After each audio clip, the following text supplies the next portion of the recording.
옆 사람하고 한번 인사하시겠습니다. 성령 충만하세요. 인사하시겠습니다. 성령 충만하세요. 성령 충만하세요. 감사합니다.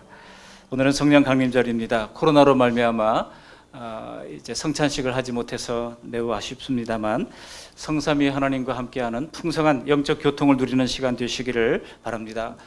오늘 주시는 말씀 역시 14장부터 16장에 이르는 예수님의 고별 설교의 부분입니다. 그 밤에 예수님께서 제자들을 두고 내가 떠나간다, 내가 떠나가야 너희에게 유익이다. 제자들은 뭔가 불안을 느끼면서 예수님의 말씀을 듣고 있습니다. 예수님께서 이 고별 설교를 통해서 가르쳐 주신 말씀들은 기독교 진리의 중심이 되는 내용들이 대단히 많습니다. 고대 성경의 기록을 오늘날 우리가 받아들일 때는 큰 간격이 있습니다. 그런데 그 간격을 메워주는 유일한 고리가 있다면 무엇일까요? 그것은 바로 성령 하나님이라고 하는 것입니다. 성령님께서 그 간격을 우리에게 이어주고 깨닫게 해주시고 가르쳐 주시는 것입니다. 먼저 하나님께서 예수님을 통해서 진리의 말씀을 계시해 주셨고 우리는 그 진리를 읽습니다. 그리고 그 진리의 말씀을 읽을 때 성령께서 이해되도록 도우시고 깨달아지도록 도와주시는 것입니다. 하나님의 말씀이 우리에게 레마의 말씀이 되도록, 그러니까 단순히 귀로 듣는 말씀이 아니라 깨닫고 이해되어지는 말씀으로 빚어주시는 것을 성령께서 하시는 것입니다. 13절 말씀이 바로 그 말씀이에요. 우리 13절 말씀 같이 한번 읽어보실까요? 13절. 그러나 진리의 성령이 오시면 그가 너희를 모든 진리 가운데로 인도하시리니 그가 스스로 말하지 않고 오직 들은 것을 말하며 장래의 일을 너희에게 알리시리라. 아멘. 물론 하나님과 사람 사이의 단절을 연결하는 유일한 다리가 있다면 예수님의 십자가일 것입니다. 그런데 그 십자가를 오늘날 우리들의 삶 가운데로 연결하는 다리는 이제 성령 하나님이라고 하는 것입니다. 우리가 처음 믿게 됐을 때도 그랬고 지금 계속 자라나는 가운데도 성령께서 우리를 진리로 인도하십니다. 성령님은 창조 역사인 창세기 1장 1절, 2절, 3절을 보면 성삼위 하나님이 창조 시부터 함께 했던 것을 알 수 있습니다. 태초에 하나님이 천지를 창조하시니라. 또 1장 2절을 보시면 땅이 혼돈하고 공허하며 하나님의 흑암이 깊음 위에 있고 하나님의 영은 수면 위에 운행하시니라. 2절에 보면 하나님의 영이 수면 위에 운행하시더라 그랬어요. 창세기 1장 2절부터 하나님의 영이 함께 있었습니다. 창조 사역을 함께 동행했습니다. 또 창세기 1장 3절에 보면 하나님이 이르시되는 바로 말씀이죠. 말씀이신 예수님을 가리킵니다. 그래서 요한복음 1장 1절은 태초에 말씀이 계시니라. 태초부터 말씀이 계셨어요. 성삼위 하나님이 태초부터 함께 계셨던 것을 알 수 있습니다. 그런데 성령님은 눈에 안 보이게 활동하십니다. 그렇죠? 성령님은 눈에 보이지 않게 활동하시기에 오직 성경 기록을 통해서만 성령님을 바르게 이해할 수 있습니다. 그러면 여러분 조심하십시오. 성경 기록을 도외시한 채 어떤 체험으로, 성령 체험으로 어떤 교리를 만들어내거나 성령 체험을 자꾸 강하게 주장하다 보면 잘못될 가능성이 대단히 높습니다. 사실 수많은 이 세상의 이단들이 나 성령님을 통해서 이런 체험했어 하면서 생겨났던 그 뿌리가 비슷해요. 그만큼 현재의 삶에서 우리를 가르치시고 도우시는 성령님을 성경을 통해서 바로 이해하는 것이 중요합니다. 오늘 예수님께서 가르쳐 주신 성령님을 성경을 통해서 배우시고 성령님과 매일 동행하는 저와 여러분 다 되시기를 주님의 이름으로 축원합니다. 오늘 성령님의 사역을 소개를 할 텐데요. 두 가지 사역이 있습니다. 보혜사 성령님의 사역은 크게 두 가지 사역인데 첫 번째로 돕는 사역입니다. 그리고 두 번째로 구원 사역입니다. 돕는 사역, 즉 우리를 위해서 오셨다는 뜻이죠. 우리 7절 말씀을 함께 읽어보시겠습니다. 7절 말씀.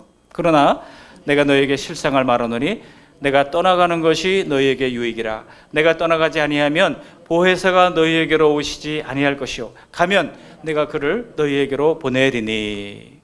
내가 그를 너희에게로 보내리니.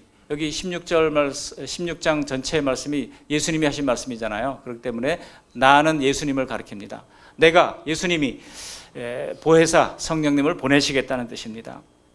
그런데 성령님을 뭐라고 여기 언급했어요? 보혜사라고 언급을 했습니다. 요한복음에 성령님을 보혜사 혹은 그냥 보혜사라고 하는 단어가 4번이나 나옵니다.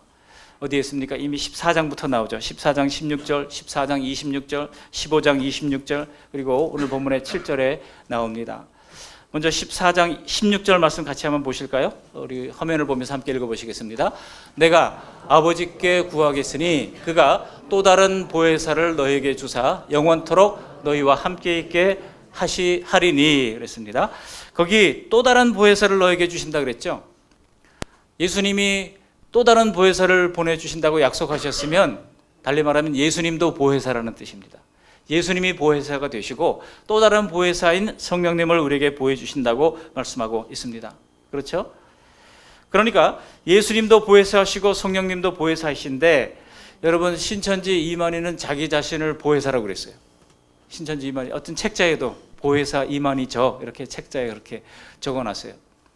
이거는 너무나도 뻔한 이단 교주의 주장에 불과한 것입니다. 이 보혜사라고 하는 말은 일상적인 용어가 아닙니다.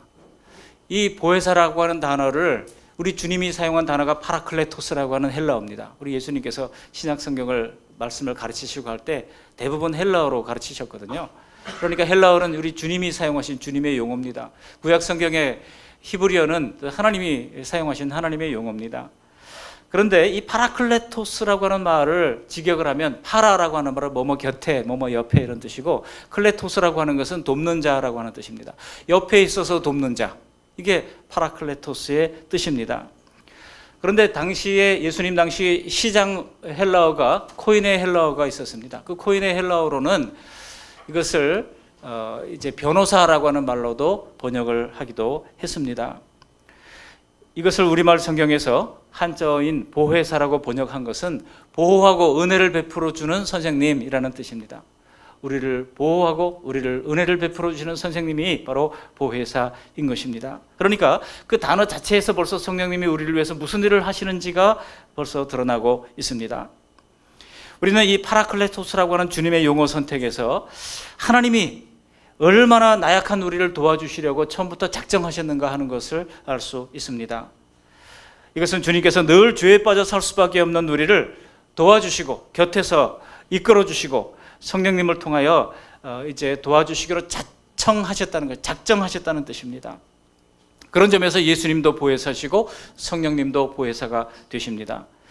우리가 이렇게 성삼위 하나님의 관심과 보호 안에서 살고 있는 것을 날마다 깨달으시고 그 안에 감사할 수 있기를 바랍니다. 그런데 예수님께서 떠나가시면서 보내주실 성령님도 예수님처럼 우리 곁에서 도와주시고 우리 곁에서 보호해 주시기 위해서 오셨다는 것입니다. 오늘 성경 전체에서 성령님이 오셔서 우리를 위하여 돕는 사역, 이 돕는 사역이 무엇인가를 함께 말씀을 나누고자 합니다. 먼저 세 가지 차원에서 우리를 도와주시는데요. 돕는 사역 첫 번째는 바로 우리를 거듭나게 도와주십니다. 여러분 요한복음 3장 5절에 보시면 예수님께서 니고데모와 대화를 할 때 니고데모가 어떻게 하면 천국에 들어갈 수 있습니까? 묻잖아요. 그럴 때 예수님께서 그 니고데모에게 이렇게 말씀하십니다. 우리 3장 5절 말씀 함께 읽어보십니다. 예수께서 대답하시되 진실로 진실로 내게 이르노니 사람이 물과 성령으로 거듭나지 아니하면 하나님의 나라에 들어갈 수 없느니라. 물과 성령 그랬는데 물 곧 성령으로도 번역할 수 있고요. 그리고 이 창세기 1장 2절에도 하나님의 영은 수면 위에 운행하시느라 하는 말씀도 연결이 됩니다. 그런데 이 물은 또 세례를 의미하기도 하죠. 그래서 세례받고 성령으로 거듭나지 아니하면 하나님 나라에 들어갈 수 없다고 말씀하고 있습니다. 달리 말하면 육으로 난 사람은 육으로 난 자연인으로서는 하나님 나라에 들어갈 수가 없다는 것입니다. 왜냐하면 우리 육신의 모습은 하나님을 거스르고 충돌하고 피차 화해가 안 되기 때문입니다. 오직 성령께서 오셔서 사람의 내면을 재창조해 주셔야 사람의 인격은 하나님께 맞도록 점차 조정될 수 있습니다. 그렇게 다시 태어난 영을 가진 성도들만이 하나님이 선호하시고 하나님을 즐겁게 섬기며 천국에 합당한 존재로 빚어지게 되는 것입니다.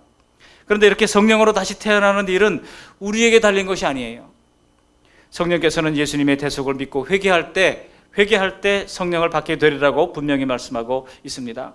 사도행전 2장 38절에 보면 베드로가 이제 예루살렘 성전에서 설교를 하지 않습니까? 베드로의 설교에 이르기를 너희가 회개하여 각각 예수 그리스도의 이름으로 세례를 받고 죄 사함을 받으라. 그리하면 성령의 선물을 받으리니라고 말씀하고 있습니다. 우리가 예수 믿고 구원 얻는 것은 각각 믿어야 돼요. 내가 예수 믿음으로 말미암아 우리 배우자가 구원 얻게 될 것은 희망은 없습니다. 각각 믿어야 됩니다. 그렇기 때문에 여러분 각각 믿도록 우리가 복음을 구체적으로 증거할 수 있는 기회를 가져야 합니다. 내가 예수 잘 믿으면 하나님이 은혜를 베풀어 주셔서 내 자식들도 다 구원받게 되리라고는 여러분 기대하지 마십시오. 그들이 각각 주님 앞에 나와 반응할 수 있는 기회를 가지도록 기회를 주어야 하는 것입니다. 그렇게 각각 예수 그리스도의 이름으로 세례를 받고 죄 사함을 받으라. 그리하면 뭐를 선물로 주신다고요? 성령을 선물로 주신다고 말씀하고 있는 것입니다. 우리가 정말 진실하게 그렇게 했다면 성령으로 거듭남을 받을 수가 있다는 것입니다. 이렇게 첫째 도우심은 거듭나도록 도우시는 역할, 이것을 성령께서 하신다는 것입니다.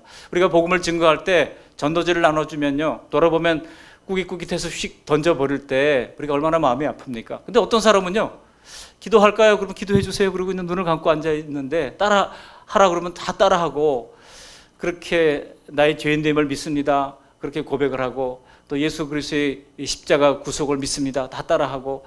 여러분요, 이거는 사람이 할 수 있는 일이 아니에요. 성령께서 하시는 일입니다. 성령께서 구원하기로 작정하신 사람을 우리의 전도라는 방법을 통해서 하나님께서 구원하시는 것입니다. 그렇게 성령의 도우심은 우리로 하여금 거듭나게 하시는 역할, 그 역할로 도우신다는 것입니다. 두 번째 도우심이 있는데 그것은 바로 열매 맺는 역할로 도우십니다. 열매 맺게 하신다는 것입니다. 성령의 열매, 이것은 인격의 열매라고 할 수 있습니다. 우리가 갈라디아서 5장 20절 이하를 보시면 오직 성령의 열매는 9가지가 나오죠. 사랑, 희락, 화평, 오래 참음과 자비와 양성과 충성과 온유와 절제니 이 같은 것을 금지할 법이 없느니라 말씀하시잖아요. 9가지. 여러분, 이 9가지 열매들을 가만히 들여다보세요.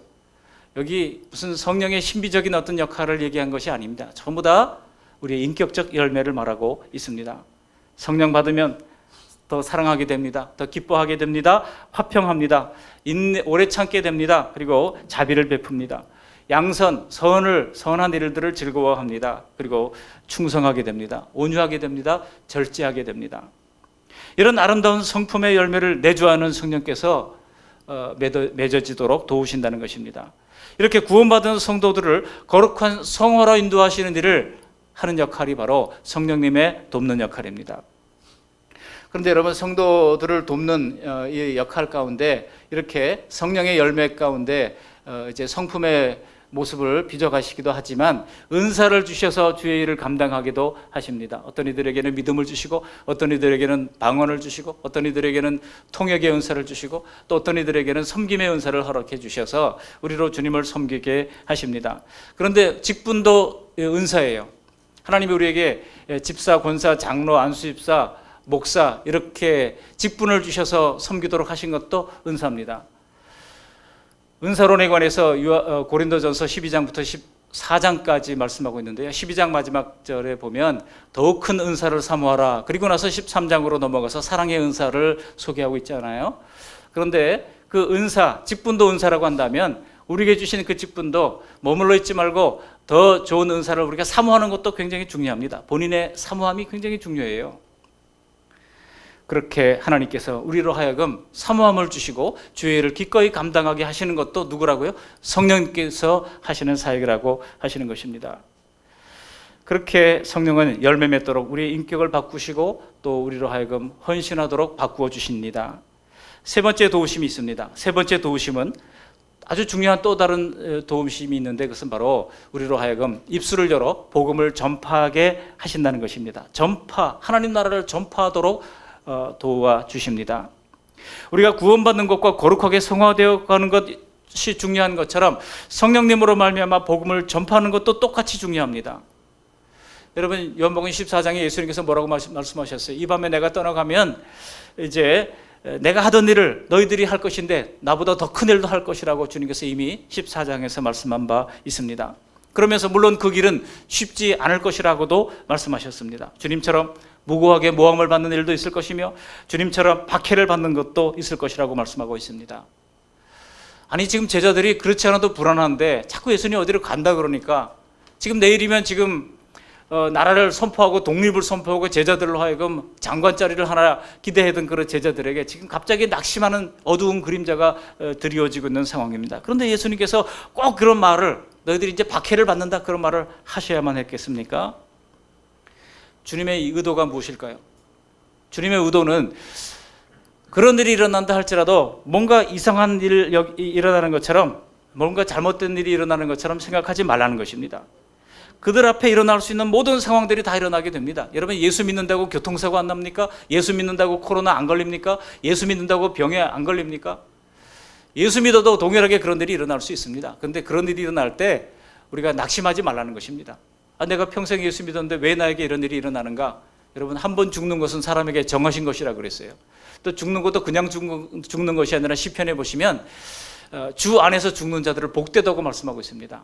그러니까 우리는 똑같이 어차피 죽을 건데 주 안에서 복된 죽음을 기다리고 소망하게 되는 것이니 염려할 필요가 없다는 것입니다.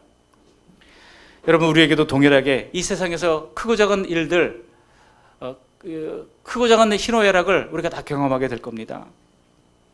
우리의 잘잘못과 상관없이 인생은 이러한 고통과 눈물로 채워지게 될 것입니다. 그러나 꼭 모든 일이 잘 되어지만 잘 제대로 되고 있다고 생각하지 말라는 뜻입니다. 편하고 좋고 위험한 일이 하나도 없는 그런 삶만을 기대한다면 오히려 항상 더 불안할 것이고 오히려 항상 초조할 것이고 항상 예민한 사람이 될 수밖에 없을 겁니다. 그러나 좀 완벽하지 못해도 만족하고 감사할 수 있는 것은 바로 예수님의 말씀을 신뢰하면서 마음 먹고 훈련하면 될 것입니다. 우리에게 알 수 없는 일들이 일어나고 일이 꼬이는 것 같은 중에도 하나님은 그런 우리를 통해서도 얼마든지 하나님의 일을 할 수가 있다는 것입니다. 어떤 경우에도 하나님께는 방법이 있습니다. 하나님께는 다 방법이 있다. 하나님께는 다 뜻이 있고 하나님께는 다 계획이 있구나. 여러분, 그것을 신뢰하시기를 바랍니다. 우리가 지난번에 하나님께는 다 계획이 있구나 한번 얘기했잖아요. 오늘은 하나님께는 다 방법이 있구나 하고 옆 사람에게 한번 얘기하십시오. 시작. 하나님께는 다 방법이 있구나. 하나님께는 다 방법이 있으십니다. 오늘 예수님의 방법, 예수님의 보관이 무엇입니까? 그것은 바로 성령님을 보내주시는 것입니다. 이 보혜사를 보내셔서 더 놀라운 일들을 행하도록 도와주신다는 것입니다. 예수님께서 십자가의 대속으로 천국문을 열어놓으셨습니다. 그리고 수많은 사람들이 이제는 물밀듯이 이제 하나님의 열어놓으신 천국으로 들어오게 될 것입니다. 그런데 그 가운데 누구를 사용하십니까? 바로 먼저 믿은 저와 여러분들을 사용하신다고 말씀하고 있습니다. 전에 우리가 지금 찬송 불렀지 않습니까? 185장 우리가 예배 전에 찬송 불렀잖아요. 거기 3절에 보시면 내 작은 입으로 곧 증거하리니 성령이 오셨네. 내 작은 입으로 곧 증거할 수 있는 그런 은혜를 베풀어 주신다고 하는 것입니다. 지금까지 예수님이 제자들을 보호하며 이끄셨듯이 복음 전파 사역에도 성령님을 통하여 똑같이 우리를 이끌어 주시고 도와주신다는 것입니다. 입술을 처음에 열기가 힘들어서 그렇지 한번 우리의 입을 열기 시작하면 그때부터는 내 의지로 하는 것이 아니라 성령께서 우리 입술을 통하여 하나님의 뜻을 증거하게 하시는 것입니다. 이렇게 성령님의 사역은 돕는 사역이에요. 돕는 사역 세 가지를 말씀드렸습니다. 거듭나게 도우시고 또 열매 맺게 도우시고 전파하게 도우십니다.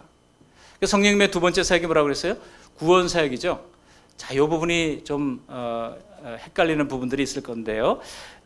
이제 뭐 깊이 들어가기보다는 큰 그림으로만 말씀드리겠습니다. 우리 8절 말씀을 함께 읽어보십니다. 8절. 그가 와서 죄에 대하여 의에 대하여 심판에 대하여 세상을 책망하시리라. 여러분, 이 8절 말씀만 가지고 여러 번 읽어봐도 이게 또 무슨 뜻인가? 또 책망하신다니, 이 책망하다고 하는 말을 우리가 이제 꾸짖다라고 하는 단어로 종종 잘못 생각하는 경우들이 많습니다. 그래서 책망하신다. 이 성령께서 이렇게 죄에 대해서 의에 대해 심판에 대해 책망하시는 것이 왜 구원 사역인가? 또 이게 이해가 안 될 겁니다. 근데 이것도 이해가 안 되는데 이거를 또 해설해 놓은 그 뒷부분을 보시면요 더 이해가 안 돼요. 그래서 8절, 9절부터 11절까지 말씀을 여러분 10번 읽어도 이게 도대체 무슨 말인가 이해가 잘 안 될 겁니다. 논리가 좀 시원치 않다는 그 느낌을 가지게 될 겁니다. 그렇죠? 그러나 예수님의 말씀 안에는 깊은 영적 진리들이 함축되어 있습니다. 우리 주님의 지혜와 지식이 얼마나 크십니까? 그러므로 우리의 유한한 지혜로 하나님의 크신 지혜를 우리가 예단하거나 속단하면 안 됩니다. 그러니 때로는 주님의 말씀이 사람의 머리로 훤히 꿰뚫어지지 않는다 할지라도 그게 정상이다 생각하시면 됩니다. 낮은 차원의 인간이 더 높은 차원의 하나님의 세계를 어찌다 이해할 수 있겠습니까? 그러므로 혹시 주변에서요 나는 계시록을 다 통달했어, 나는 성경 말씀 다 완벽하게 이해했어 하는 사람이 있다면 조심하시기 바랍니다. 우리는 성경을 아무리 우리가 신학을 열심히 공부하고 신학 박사를 할지라도 하나님 말씀을 볼 때는 마치 처음 보는 것처럼 겸손하게 하나님의 말씀을 보아야 합니다. 베레아 사람들이 그랬던 것처럼 이것이 과연 그러한가? 다시 한번 말씀을 살피고 그 말씀을 들여다보았던 것처럼 겸손함으로 하나님 말씀, 하나님 제게 말씀해 주십시오. 따르겠습니다. 주님께서 깨닫게 해주시는 만큼만, 주님께서 이해할 수 있도록 도와주시는 만큼만 우리가 움직이면 됩니다. 한꺼번에 많은 말씀을 우리가 다 이해하지도 못해요. 마음을 여시는 성령께서 필요한 만큼 마음을 열어 보여주십니다. 그럴 때 우리가 알고 우리가 하나님의 말씀대로 따를 수 있는 것입니다. 성령께서 보여주시고 깨닫게 하시고 기억나게 하시고 행할 힘과 능력까지 허락해 주시는 것입니다. 그렇기 때문에 여러분, 내가 성경 박사인 척 하지 마십시오. 성경 가지고 자랑하는 사람을 하나님 별로 좋아하지 않으십니다. 오늘 깨닫고 은혜 받고 지킬 수 있는 만큼 성령께서 성경을 통해 우리도 인도해 주시는 줄 믿습니다. 또 오늘 본문에서 우리에게 말씀하시는 것을 통해서 우리가 분명히 알 수 있는 것은 성령께서 책망하시지 않으면 단 한 영혼도 회개하고 주님께 나올 수 없다는 것입니다. 단 한 영혼도 구원받을 수 없다는 뜻입니다. 우리가 성령으로 거듭났다면 오늘 성령께서 예수님께서 이제 그 입으로 말씀하시는 이 세 가지에 대해서 분명히 나의 과거의 삶과 과거의 생각, 과거의 삶을 책망받아야 맞습니다. 이렇게 성령님의 책망을 받고 돌이키는 사람들이 바로 구원을 얻게 된다는 것입니다. 이 선을 분명하게 넘어온 사람들은 성령께서 하시는 일에 대하여 헌신하라고 하는 뚜렷한 특징이 생기게 되는 것입니다. 그래서 사도행전 1장 8절에 보면 뭐라고 말씀하고 있습니까? 오직 성령이 너에게 임하시면 너희가 권능을 받고 예루살렘과 온 유대와 사마리아와 땅끝까지 이르러 내 증인이 되리라 하시니라 말씀합니다.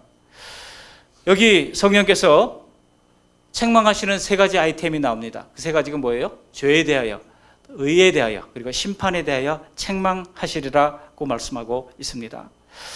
우리가 말씀을 전할 때 성령께서는 그 말씀대로 죄인들을 책망하신다는 뜻입니다. 그런데 이 말씀에 내게 어떻게 일어났는가를 아는 것이 중요합니다. 내게 어떻게 하나님의 말씀을 들을 때 그 말씀이 믿어지고 그 말씀이 확신이 되어졌느냐 하는 것입니다. 그리고 늘 믿지 않는 가족과 세상을 향해서 복음을 던져야겠다고 하는 마음을 가지고 살게 되는 것입니다. 그렇다면 성령께서 죄인을 어떻게 책망해서 구원하시는지를 하나씩 살펴보겠습니다. 한 문장 안에 많은 원리들이 담겨 있지만은 다 거두절미하고 오늘 가장 기본적인 내용만 다루도록 하겠습니다. 먼저 성령님의 구원사역은요, 성령님의 구원사역은 죄에 대하여 세상을 책망하시는 것으로 시작합니다. 이것이 무슨 뜻인지 9절 말씀에 보시면 이렇게 해설을 하고 있습니다. 9절 말씀 함께 읽어보실까요? 시작. 죄에 대하여라 함은 그들이 나를 믿지 아니하미요. 자, 그런데 책망하신다고 하는 단어를 우리가 좀 여기서 공부를 하고 넘어갈 필요가 있습니다. 이 책망하신다고 하는 단어를 꾸짖는 단어로 꾸짖다라고 하는 뜻으로 생각하면 안 됩니다. 여기 헬러 성경에 보시면 이게 엘렌게이라고 되어 있습니다. 그 엘렌코라고 하는 단어는 우리로 확신하게 하다라고 하는 뜻입니다. 우리가 우리의 죄를 고백하는 것이 법정에서도 굉장히 중요하지 않습니까? 법정에서 이제 수사관들이 수사를 하면서 당신이 이것을 분명히 죄를 졌는데 인정하느냐? 인정을 해야 돼요. 인정해 그 다음 단계로 넘어갑니다. 인정하지 않으면 이제 뭐 수사를 해가지고 그걸 인정하도록 하든지 증거를 대서 인정하게 하든지 해야 됩니다. 본인이 인정하지 않으면 이게 그 다음 단계로 넘어가지를 않아요. 그거를 이제 우리가 confess his guilty라고 얘기합니다. 자신의 죄를 인정하는 거예요. 근데 여기 이것을 엘렌게이라고 하는 이 단어는요, 사실 책망이라고 하는 단어로 번역하기에는 너무나 한계가 많아요. 이걸 무슨 단어로 번역을 해야 될지 저도 참 고민이 많더라고요. 아마 이 성경 번역하신 분들도 고민하다가 책망이라고 하는 단어로 번역을 했을 거예요. 근데 이 단어를 영어 성경에 보면 convict라고 번역을 했습니다. 확신하게 하다라고 번역을 한 거예요. 성령께서는요, 죄를 확신하게 하고 또 의를 확신하게 하고 심판을 확신하게 한다고 하는 그런 뜻입니다. 그러니까 책망, 우리가 생각했던 꾸짖는다라고 하는 단어와는 굉장히 거리가 있죠. 그러면 조금 이해가 되기 쉽습니다. 그죠? 성령께서는 우리를 확신하게 하시는 역할을 통해서 우리를 구원하신다는 겁니다. 성령의 구원 사역은 첫 번째로 뭐를 확신하게 합니까? 바로 죄를 확신하게 한다고 하는 것입니다. 근데 그 죄는 어떤 죄입니까? 9절 보시면 그 죄는 우리가 무슨 살인 강도를 하고 무슨 이제 사기를 치고 또 무슨 성범죄를 저지르고 그런 죄가 아니에요. 성령께서 깨닫게 하시는 죄, 성령께서 확신하게 하는 죄는 어떤 죄냐? 예수님을 믿지 않는 죄입니다. 우리 9절 말씀 다시 한번 읽어보십니다. 시작. 죄에 대하라 하면 그들이 나를 믿지 아니하며. 그렇습니다. 우리는 자꾸 도덕적 죄만을 떠올렸지만 예수님을 믿지 않는 것이 가장 큰 죄라는 것입니다. 근데 그것을 누가 깨닫게 하십니까? 성령께서 깨닫게 하신다는 거예요. 어느 날 보니까 자기가 너무나 큰 죄인 것을 깨닫고 고백하고 존 뉴턴 같은 사람도 그가 리버풀 항에서 아프리카에서 잡아온 노예들을 씻기고 입혀가지고 미국에 수출을 했잖아요. 그랬던 노예 상인이었던 존 뉴턴이 하나님의 말씀 앞에 꼬꾸라지고 엎드려서 천하의 죽일 놈이 자기이고 천하의 죄인이 자기인 것을 깨닫고 하나님 앞에 회개하면서 거듭나게 되었던 것 아닙니까? 그리고 작시했던 가사가 뭡니까? 나 같은 죄인 살리신 그 노래를 작시하지 않았습니까? 그리고 그 노예 상인을 포기하고 복음을 증거하는 삶을 살게 되었던 것, 여러분 누가 하신 일일까요? 성령께서 하신 일이라고 하는 것입니다. 나의 죄를 깨닫고 천하의 죄를 고백하고 하나님의 자녀로 거듭나게 만들어주시는 것, 이것이 바로 성령께서 하신 일이라고 하는 것입니다. 그 근본엔 바로 죄를 깨닫는 데 있습니다. 오늘날도 사람들이 왜 예수님을 믿지 않습니까? 사람들이 예수님을 믿지 않는 것은 단순히 오해를 했기 때문에 믿지 않는 게 아닙니다. 성경을 모르기 때문에 믿지 않는 것이 아닙니다. 처음부터 예수님이 싫어서 안 믿는 겁니다. 성령께서 세상을 책망하시는 죄는 도덕적 불륜을 저지르는 게 아니에요. 사기를 쳐서 남에게 손해를 입히는 게 아닙니다. 폭력을 쓰는 것이 죄가 아닙니다. 여기 성령께서 깨닫게 하시는 죄는 바로 우리의 양심이 책망하는 그런 수준의 죄를 넘어서는 것입니다. 그런 죄들은 사회법으로 단죄할 겁니다. 그러나 성령께서는 그런 죄의 뿌리가 되는 것들, 그런 죄의 뿌리가 되는 근원적인 죄를 책망하신다는 겁니다. 그 근원적인 죄가 뭡니까? 예수님을 믿지 않는 죄라는 거예요. 그것은 사람들이 거룩하신 하나님의 메시지를 듣지 않고 자기 마음대로 사는 쪽을 선택했다는 뜻입니다. 유대인들이 예수님을 보고 신성모독하는 자라고 막 그렇게 힐난을 했지 않습니까? 유대인들의 눈앞에서 가르치고 행하시는 예수님이 너무나도 싫은 겁니다. 그러니까 예수님이 너무 하나님 같아서 그들이 예수님을 미워했고 예수님을 싫어했던 겁니다. 예수님을 그토록 싫어했던 그 이유가 예수님이 너무 하나님 같아서인 것입니다. 왜냐하면 그동안 하나님을 믿는다고 큰 소리는 쳤는데 막상 하나님 같은 사람이 나타나니까 너무 싫은 겁니다. 안 맞는 겁니다. 그래서 예수님이 하나님이 약속하신 구원자라고 하는 사실을 받아들이지 않았던 겁니다. 악의적으로 믿지 않기로 작정한 겁니다. 이렇게 작정한 사람들을 우리가 만나보십시오. 얼마나 마음이 완고한지. 하나님의 교회에 대해서 부정하고 또 신자들에 대해서 욕을 하고 그리고 또 심지어 예수님에 대해서 하나님에 대해서 신성모독적인 발언까지 서슴지 않는 그런 것을 보면 성령께서 다 가리워 주신 거예요. 그들의 마음을 다 가리워 준 거예요. 하나님을 깨닫지 못하도록. 여러분 오늘 본문에 뭐라고 말씀하십니까? 바로 그것이 죄라는 것입니다. 우리가 겉으로 드러난 실정법을 저촉하는 모든 죄들은 그런 근본적인 죄의 증상에 불과한 것들입니다. 오늘날도 복음이 전해질 때 사람들이 받아들이지 않는 이유가 똑같습니다. 하나님이라고는 어떤 존재로부터 간섭을 받기가 싫다는 겁니다. 주변에서 예수님 싫어하는 사람들을 보면 정말 여실하게 그 모습이 드러납니다. 그런데 바로 그것이 하나님과 영원히 살 수 없는 죄라고 하는 것을 책망하실 수 있는 분은 성령님밖에 없습니다. 사람이 어떻게 그걸 바꾸겠습니까? 우리가 복음을 증거하죠. 그러나 성령께서 내가 예수님 믿지 않는 것이 가장 큰 죄라고 하는 것을 어느 날 깨닫고 주님 앞에 무릎을 꿇고 엎드리게 하실 때 그에게 구원의 역사가 일어나게 되는 것입니다. 그런데 바로 그것이 하나님과 영원히 살 수 없는 죄라고 하는 것을 책망하실 수 있는 분은 바로 성령님밖에 없습니다. 성령께서 오시면 끈질기게 우리 속에 있는 그런 죄성을 드러내십니다. 성령께서 오시면 하나님의 뜻을 가르치시고 그 죄를 버리기 싫어하는 나, 하나님께 순종을 거부하는 나, 그런 모습을 드러내 보이시는 것입니다. 우리는요, 내가 원치 않는 것을 순종할 수 있는 능력이 전혀 없습니다. 그런데 성령의 책망을 통해서 결국은 하나님보다 자기의 원하는 대로 하라고 하는 근본적인 죄성을 우리가 결국은 굴복하고 인정할 수밖에 없는 것입니다. 성령께서는 단순히 그 죄에 대한 책망보다 하나님을 따르지 않는 죄성을 파헤치 주시는 것입니다. 그것을 대개는 개인에게 있는 도덕적인 뚜렷한 몇 가지 죄로부터 출발해서 시작을 하십니다.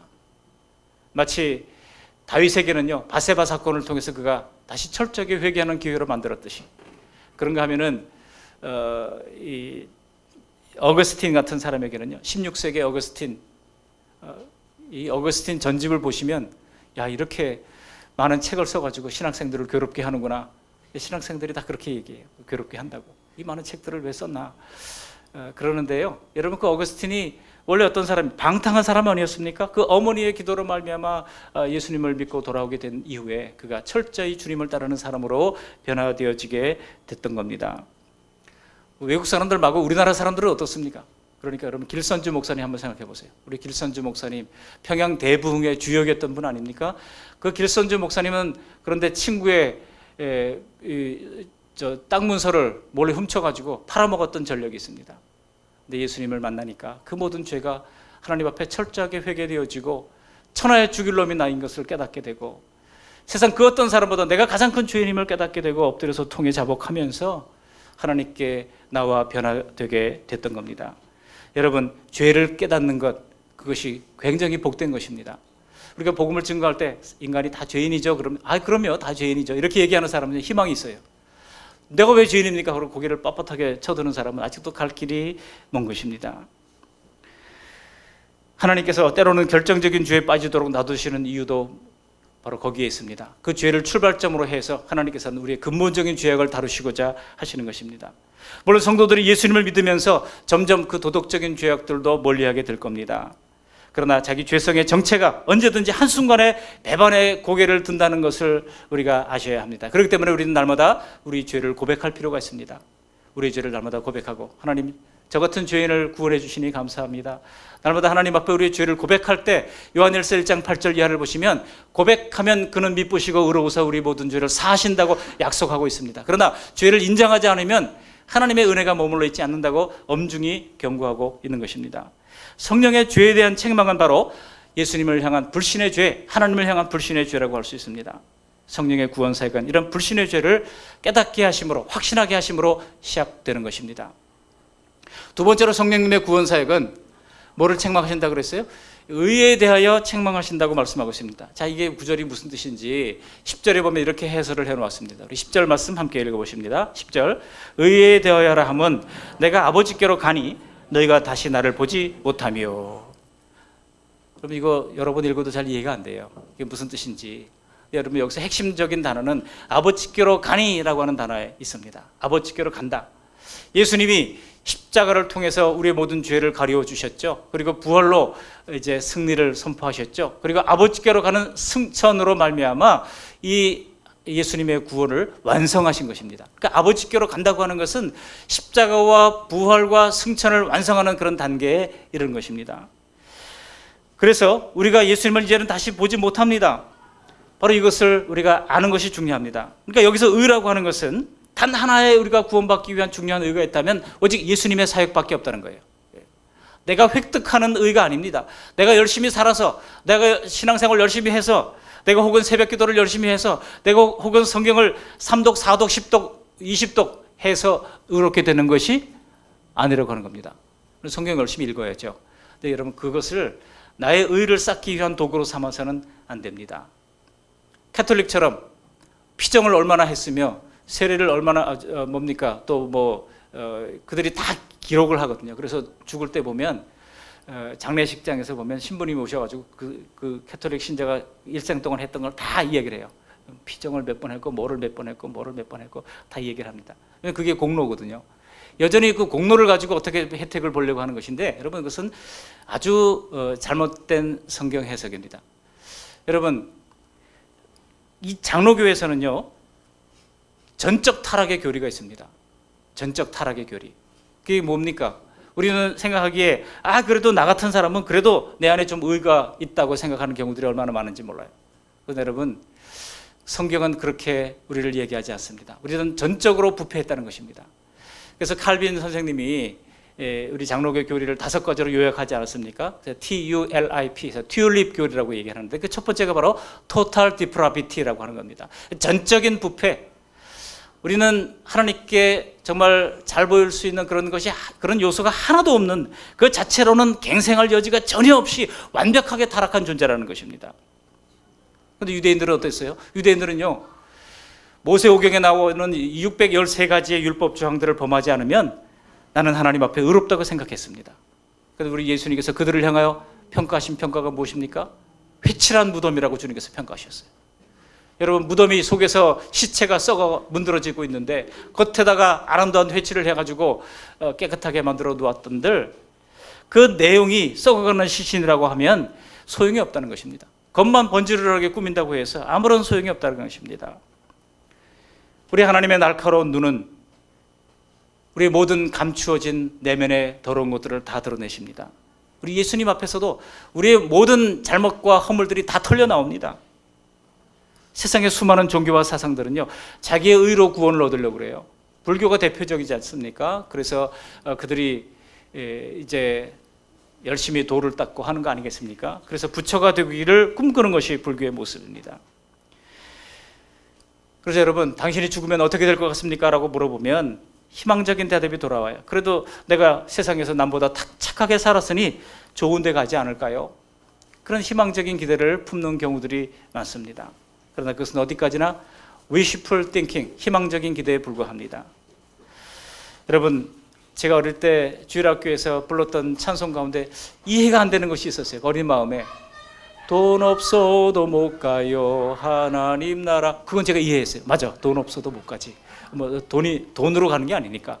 그런데 돈으로도 못 가요. 죄송합니다. 돈으로도 못 가요 하나님 나라.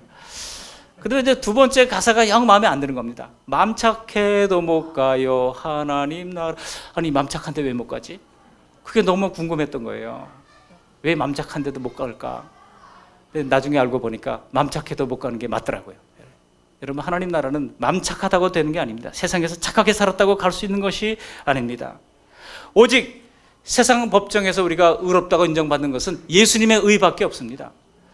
바로 그 예수님의 의를 확신시키는 역할, 그게 누구라고요? 성령께서 하시는 사역이라고 말씀하고 있는 것입니다. 여러분, 지금 세상 법정에서도 자기 형량이 적절하다고 생각하는 죄인들은 아무도 없습니다. 그래서 여러분, 세상 법정에 가면 억울한 사람들로 넘쳐나고 있습니다. 이래서 억울하고 저래서 억울하고. 우리 예수님께서도 말씀하고 있지 않습니까? 하늘 법정에서도 마찬가지라고 얘기하고 있습니다. 하늘 법정에서도 이 천국에서 밀려난 사람들이 슬피 울며 이를 갈미 있으리라고 말씀하고 있습니다. 왜 이를 갈아요? 억울하다는 거거든요. 난 그래도 열심히 살았는데 왜 옛날에 내가 이곳에 떨어져야 됩니까? 하고 슬피 울면서 이를 간다는 거예요. 세상 법정이나 하늘 법정이나 다 똑같습니다. 그래서 법정은 늘 억울한 사람들로 넘쳐나는 것입니다. 차라리 자신에게 선이 없고 불의만 있다고 하는 것을 인정한다면 혹시라도 하나님께서 긍휼을 베풀어 주실 수 있을 텐데, 인간의 죄성은 그것조차 인정하기를 싫어한다는 것입니다. 그렇게 세상은 가지가지 자기의 의를 내세우고 있지만 성령님은 그것들을 다 책망하셔서 결국은 오직 예수님만의 의로 우리가 하나님 나라에 들어갈 수 있다고 하는 것을 확신시킨다고 하는 것입니다. 이것이 의에 대해서 책망하신다고 하는 뜻의 그 뜻입니다. 여러분, 바울 사도도 고백하지 않습니까? 이것 사실을 깨달은 바울 사도가 내가 얼마나 다른 사람들보다 유대인 중에 유대인이며 또 얼마나 율법의 박사이며 또 얼마나 또 성실하게 살았는지를 소개하고 있습니다. 그러나 나중에 예수님을 깨닫고 나서 뭐라고 얘기하고 있습니까? 이 모든 것들이 다 배설물과 같다고 고백하고 있지 않습니까? 오직 예수님의 의를 덧입으면 그럴 때 악한 사람들도, 세상에 악한 사람들도 희망이 있다는 것입니다. 그런 사람들도 살 길이 있다고 하는 것을 우리는 잊지 말아야 할 것입니다. 성령님의 구원 사역은 자기의 의를 책망하고 오직 예수 그리스도의 십자가 부활 승천의 의를 힘입게 하시는 사역을 통하여 우리를 구원해 주신다는 것입니다. 세 번째로 성령님의 구원 사역은 어떻게 옵니까? 바로 심판에 대하여 책망하신다는 것입니다. 이것을 11절에 보시면 이렇게 해설을 달아놓았어요. 우리 11절 말씀을 함께 읽어보시겠습니다. 심판에 대하여라 함은 이 세상 임금이 심판을 받았음이라. 자, 여기서 중요한 구절이요, 이 세상 임금이라는 단어입니다. 이 세상 임금, 이게 원어에 보면 이 단수로 되어 있어요. 단수. 이 세상 임금들이 아닙니다. 그러니까 여러분, 이 세상 임금들로 자꾸 많은 사람들이 요즘 전 세계 지도자들이 좀 과격한 사람들이 많지 않습니까? 뭐 트럼프도 그렇고 푸틴도 그렇고 또 시진핑도 좀 그렇고 아베도 좀 그렇고요. 저 두테르테라는 필리핀 대통령도 그렇고 좀 이상한 사람들이 요즘 많이 나와서 우리를 참 힘들게 하고 있습니다만 그런 이 세상 임금들이 아니에요. 여기 이 세상 임금이라고 말했던 것은 오직 하나의 존재입니다. 바로 사탄과 그의 추종자들을 가리키는 일반 단수 명사입니다. 여기서 사탄은 하나님의 곁을 떠난 죄인들을 온갖 술수로 장악하고 있는 세상 임금이에요. 마치 사람을 현혹해서 인격을 지배하고 정상적인 지성을 세뇌시켜서 노예처럼 부리는 신천지와 하나도 다를 것이 없습니다. 여러분, 신천지가 철없이 가출한 우리 청소년들을 인질로 잡고 부모와 대치하고 있는 그런 장면과 너무나 유사합니다.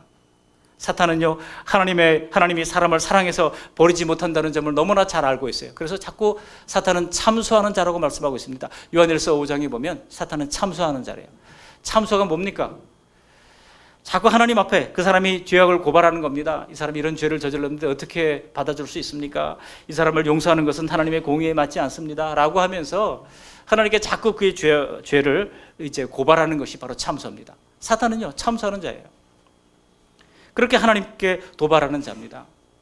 그래서 여러분, 우리 하나님은 마침내 공의의 심판을 하실 것입니다. 그런 사탄마저도 마침내 심판을 하신다는 것입니다.